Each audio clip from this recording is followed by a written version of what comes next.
Assalamualaikum warahmatullahi wabarakatuh. Shalom, Om Swastiastu, Namo Buddhaya, dan salam kebajikan bagi kita semua.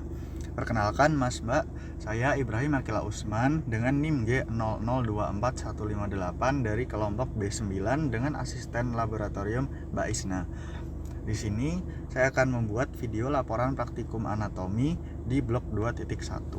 Langsung saja ke soal yang pertama pada praktikum pertama, yaitu mengenai organa genitalia maskulina. Soal yang pertama itu, jelaskan mekanisme ereksi dan ejakulasi secara runtut. Nah, ereksi itu secara simpelnya adalah proses mengerasnya penis yang dalam keadaan normal itu lunak, sehingga penis itu bisa masuk ke dalam vagina dengan mekanisme pembengkakan jaringan erektil penis oleh darah akibat vasodilatasi arteri pada penis yang dipicu oleh rangsangan parasimpatis dan penekanan vena. Nah, mekanisme lengkapnya itu sendiri dari ereksi itu dia tuh terkait dengan serabut saraf parasimpatis. Nah, yang memicu terjadinya ereksi itu pada awalnya adalah sebuah rangsangan. Nah, rangsangan tersebut adalah rangsangan seksual, yang dimana rangsangan seksual tersebut diterima oleh reseptor aferen, yaitu nervus dorsalis penis, yang bisa dilihat itu pada gambar sebelah kiri itu berjalan melalui penis. Nah, yang kemudian rangsangan tersebut itu dibawa menuju sentrum. Nah, impuls yang diterima oleh sistem saraf pusat itu tadi akan dibawa oleh efektor melalui serabut saraf parasimpatis segmen sakral 2 sampai 4 atau NIL CLMS sakral 2 sampai sakral 4 atau nucleus intermediolaterales cornulateralis medulla spinalis segmen sakral 2 sampai sakral 4. Nah, inhibisi dari ereksi ini sendiri itu dibawa oleh serabut saraf simpatis segmen lumbal 1 sampai lumbal 3 atau NIL-CLMS segmen lumbal 1 sampai 3. Nah, rangkaian mekanisme saraf itu tadi dia itu memberikan efek fisiologis relaksasi di otot polos di corpus cavernosum penis. Nah, dilatasi dari arteri helicinae ini yang berada di dalam corpus cavernosum itu menyebabkan terisinya darah ke dalam ruang-ruang pada corpus cavernosum. Nah, ruang-ruang ini tadi itu bernama cavernae. Nah, normalnya seharusnya kalau aliran darah itu pasti ada aliran balik. Nah, tetapi pada saat ereksi itu tunica albuginea atau struktur pembungkus pada corpus spongiosum itu, maksudnya corpus cavernosa itu akan melebar sehingga dia tuh menekan vena yang ada di corpus cavernosa penis sehingga itu terjepit dan aliran darahnya tidak bisa kembali. Nah, sehingga penis itu akan terus dalam keadaan tegang dan tekanan internal di dalam penis itu akan meningkat sampai proses ereksi itu selesai. Nah, sedangkan kita lanjut ke ejakulasi. Nah, ejakulasi itu ada dua fase atau dua proses. Yang pertama ada fase emisi dan ejakulasi. Secara sederhana, fase emisi itu adalah proses pengosongan sperma dan sekresi semen ke dalam uretra. Sedangkan ejakulasi adalah proses ekspulsi kuat semen dari penis, atau penjelasan lainnya itu adalah keluarnya semen dari ostium uretra eksterna. Dengan mekanisme fase emisi itu terjadi kontraksi otot polos di dinding ductus dan kelenjar aksesoria yang dipicu oleh rangsang simpatis. Dan fase ejakulasi itu terjadi kontraksi otot rangka di makal penis yang dipicu oleh neuron motorik. Nah, penjelasan secara lanjutnya itu rangsangan seksual itu diterima oleh reseptor aferen nervus pudendus ya, dan yang kemudian rangsangan tersebut itu dibawa menuju sentrum seperti ereksi, dibawa menuju sentrum yang kemudian rangsangan tersebut dilanjutkan ke efektor menuju serabut simpatis segmen lumbalis 1 sampai 3 atau NIL CLMS segmen lumbal 1 sampai 3. Nah, pada saat proses emisi, dinding ductus deferens, kelenjar vesikalis, kelenjar bulbo-uretralis dan sphincter vesica urinari itu akan berkontraksi sehingga dia tuh mengisi semen menuju uretra. Nah, sedangkan proses ejakulasi itu dia tuh terjadi kontraksi arteria helicinae sehingga dia itu mengalirkan darah. Nah, karena tingginya tekanan internal pada penis itu ditambah kontraksi dari musculus bulbus spongiosus dan musculus ischiocavernosus, yaitu menyebabkan adanya dorongan mekanis sehingga semen itu terjadi ekspulsi atau keluar secara dengan adanya dorongan mekanis dari ostium uretra externa. Nah, itu tadi adalah penjelasan dari ereksi dan ejakulasi. Kita lanjut ke soal kedua pada praktikum kedua tentang organa genitalia feminina. Jelaskan secara runtut anatomi dari organa genitalia feminina externa. Nah, organa genitalia feminina itu ada dua bagian, interna dan juga eksterna. Kali ini kita akan membahas di bagian eksterna. Ini sudah ada gambarnya dan juga ada grafis ya. Yang pertama itu ada struktur mons pubis yang bisa dilihat itu di bagian kiri itu di yang bagian paling atas. Nah, mons pubis itu merupakan area kulit menonjol yang dia tuh menutupi simfisis pubis. Biasanya mons pubis itu dia ditutupi oleh pubes atau rambut-rambut halus pada pubis. Nah, selanjutnya ada glandula klitoridis atau yang sering kita sebut sebagai klitoris. Nah, klitoris ini adalah organ erektil wanita yang dia itu sangat sensitif terhadap rangsangan, yang dia itu klitoris ini homolog dengan glans penis pada pria. Nah, selanjutnya ada labia mayora dan labia minora. Labia mayora itu merupakan pelipatan kulit yang menonjol dan membentang ke arah caudodorsal dari mons pubis. Nah, itu bisa dilihat pada gambar labia mayora itu atau labium maius itu dia di yang bagian paling luar. Nah, dia itu homolog dengan skrotum pada pria.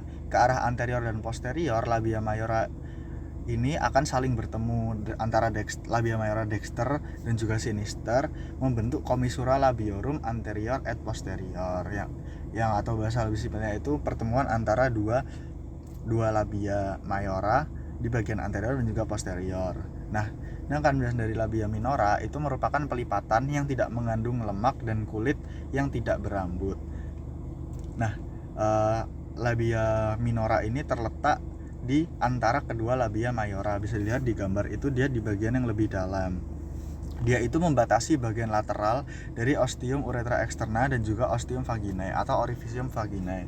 Nah, pada wanita yang sudah pubertas, akhiran posterior dari labia minora dextra et sinistra ini akan berhubungan membentuk frenulum labiorum pudendi. Nah, ke arah anterior setiap labia minora itu dia terbagi menjadi dua lapisan atas dan juga lapisan bawah. Selanjutnya itu ada vestibulum. Vestibulum itu merupakan ruang yang dikelilingi oleh labium minus yang menjadi muara dari ostium uretra dan juga ostium vaginal dan ductus glandula vestibularis major et minor. Nah, selanjutnya ada glandula vestibularis major itu sendiri. Nah, glandula ini dia itu homolog dengan glandula bulbo-uretralis pada pria. Setiap glandulanya ini dia itu mempunyai ductus yang akan bermuara tepat di sebelah lateral pada cekungan di antara dua labia minora. Nah, selanjutnya di gambar sebelah kiri itu di bagian bawah ada struktur yang dinamakan dengan himen, yang dimana dia itu merupakan ostium vaginae. Dia itu merupakan selaput mukosa yang dia itu kaya akan pembuluh darah. Nah, itu bisa dilihat ada bentuk-bentuk dari himen itu sendiri. Yang pertama ada anular himen, kemudian septate himen, cribriform himen, dan juga parus introitus. Nah, selanjutnya saya akan bahas tentang vaskularisasi dari organa genitalia feminina externa. Yang pertama itu dia divaskularisasi oleh arteri pudenda interna, kemudian vena pudenda externa, vena dorsalis, clitoridis profunda et superficialis. Nah, kemudian inervasinya sendiri itu oleh nervus cavernosi clitoridis yang dia itu fungsinya itu untuk ereksi, dan juga nervus pudendus yang dia itu sebagai somatosensori. Nah, itu tadi penjelasan dari organa genitalia feminina externa yang sudah kita lakukan pada praktikum kedua. Selanjutnya saya akan lanjut ke praktikum ketiga mengenai uropoetika. Jelaskan anatomi dari ren beserta intervaskularisasinya atau inervasi dan juga vaskularisasinya. Nah, ren atau ginjal itu merupakan organ utama pada sistem uropoetika, yang dimana ren itu fungsinya untuk menyaring darah dari zat-zat yang tidak diperlukan oleh tubuh dan mengeluarkannya sebagai urin atau sering kita sebut sebagai proses ekskresi.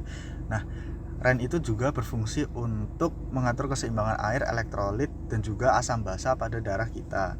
Nah, dia itu juga memiliki fungsi endokrin. Dia itu mensekresikan eritropoietin, enzim renin, dan juga kalsitriol.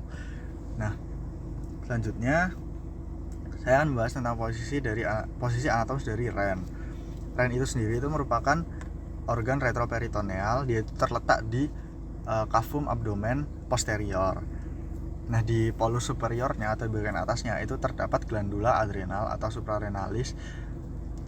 Nah, kemudian letak skeletopis dari REN ini sendiri, di yang REN bagian sinister itu dia itu setinggi vertebrae torakal 12 pada polus superiornya hingga polus inferiornya itu pada vertebra lumbal 3. Nah, sedangkan pada REN bagian dexter itu dia itu lebih rendah setengah vertebrae karena adanya pendesakan lobus hepatis dexter. Nah, selanjutnya untuk lapisan pembungkus dan juga fiksator dari REN. Jadi REN itu dibungkus oleh sejumlah struktur. Dari profunda hingga superficialnya itu ada kapsula fibrosa, kemudian ada perirenal fat, fascia renalis, dan juga pararenal fat. Nah, kapsula fibrosa itu pembungkus yang meliputi REN langsung melekat erat pada permukaan luar dari REN. Sedangkan fascia renalis itu merupakan lapisan membranosa yang terletak di luar perirenal fat, REN, dan glandula suprarenalis. Sedangkan perirenal dan pararenal fat itu merupakan korpus adiposum atau lapisan lemak. Seperti namanya korpus adiposum, berarti dia itu tersusun atas lemak. Nah, sedangkan fiksatornya itu atau yang menyokong REN ini sendiri agar tidak bergerak atau terlebih lagi jatuh itu ada fascia renalis, kemudian arteri dan vena renalis, dan juga korpus adiposum itu sendiri, yaitu perirenal fat dan juga pararenal fat. Selanjutnya untuk struktur interna dan eksterna REN. Nah, di bagian eksterna itu ada fasias, polus, dan juga margo. Fasias itu sendiri itu ada fasias anterior dan posterior, atau yang bisa kita bilang bagian depan dan bagian belakang. Kemudian ada polus atau ekstremitas, dia itu ada di bagian superior dan juga di bagian inferior. Bisa dilihat itu REN di bagian atas itu polus superior dan di bagian bawah itu polus inferior. Nah, di polus superior itu tadi seperti yang sudah saya bilang, dia itu berhubungan langsung dan bersentuhan langsung dengan glandula suprarenalis atau glandula adrenal. Nah, kemudian ada margo itu ada margo lateralis dan juga margo medialis. Nah, di bagian medialis itu terdapat sebuah struktur yang bernama hilus renalis. Dia itu berisi vena renalis, arteri renalis, dan juga pelvis renalis. Nah, untuk struktur internanya struktur interna dari REN itu dibagi menjadi dua,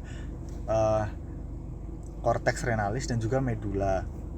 Nah, di korteks sendiri itu ada kolumna renalis bertini, yang dimana dia itu merupakan struktur yang memisahkan atau berada di antara piramidis renalis. Nah, REN itu ada yang berbentuknya seperti segitiga itu yang dinamakan dengan piramidis renalis. Nah, kemudian ada arcus corticalis yang dia itu lengkungan yang menghubungkan antar kolumna renalis bertini itu tadi. Nah, di bagian medula itu ada struktur-struktur seperti piramidis renalis itu tadi, kemudian ada papilla renalis, foramina papillaria, calyx minor, calyx mayor yang merupakan muara atau gabungan dari calyx minor, dan juga pelvis renalis yang dia itu merupakan gabungan dari calyx mayor. Kemudian ada sinus renalis yang dia itu seperti cekungan di bagian margomedial REN itu tadi, yang dia itu merupakan pelebaran dari hilus renalis. Nah, selanjutnya saya membahas tentang vaskularisasi dari REN. Nah, urutannya atau skemanya itu dia itu dimulai dari aorta abdominalis. Nah, dari aorta abdominalis dia itu masuk ke arteri renalis dexter et sinister. Kemudian dari arteri renalis dexter sinister ini masuk ke arteri segmentalis atau ramus anterior dan juga ramus posterior dari arteri renalis, baik dextra dan juga sinistra. Kemudian dari ramus anterior et posterior dia itu masuk atau lanjut ke arteri lobaris. dia itu mulai masuk ke piramidis renalis. Kemudian dari arteri lobaris dia itu masuk lagi ke arteri interlobaris, atau bisa kita sebut antar lobaris. Nah, kemudian dari arteri interlobaris ini dia tuh lanjut lagi ke arteri arcuata, yang dimana arteri arcuata ini dia tuh berjalan di basis piramidis renalis. Nah, dari arteri arcuata dia itu berjalan lagi ke arteria interlobularis. Kemudian lanjut lagi ke arteria aferen glomeruli, yang dimana dia itu membawa darah menuju glomerulus. Nah, dari glomerulus itu ada sisa-sisa darah yang tidak terfiltrasi, sedangkan tetapi dia itu tetap mengalir di glomerulus, yang kemudian darah tersebut dia itu menuju ke arteria eferen glomeruli, yang kemudian berakhir di arteri rekta, yang dia itu fungsinya untuk reabsorpsi di tubulus renalis. Kemudian untuk inervasinya sendiri, ren itu terdapat struktur yang bernama plexus renalis, yang dimana plexus renalis ini terdiri dari somatik aferen, simpatis dan juga parasimpatis. Nah, untuk somatik aferennya sendiri itu dia diinervasi oleh nervis flaniki thoraciki. Kemudian untuk simpatisnya sendiri itu dia diinervasi oleh nervus flanicus major et minor. Sedangkan yang parasimpatis dia itu oleh nervus vagus. Nah, plexus renalis ini berhubungan langsung dengan plexus testicularis. Nah, sedangkan drainase limfatik dari ren ini, masing-masing ren ini bermuara ke nodi aortiki laterales atau nodi aortiki lumbales. Nah, itu tadi Mas Mbak penjelasan video laporan anatomi di blok 1.2. Mohon maaf jika masih banyak salahnya. Terima kasih. Wassalamualaikum warahmatullahi wabarakatuh.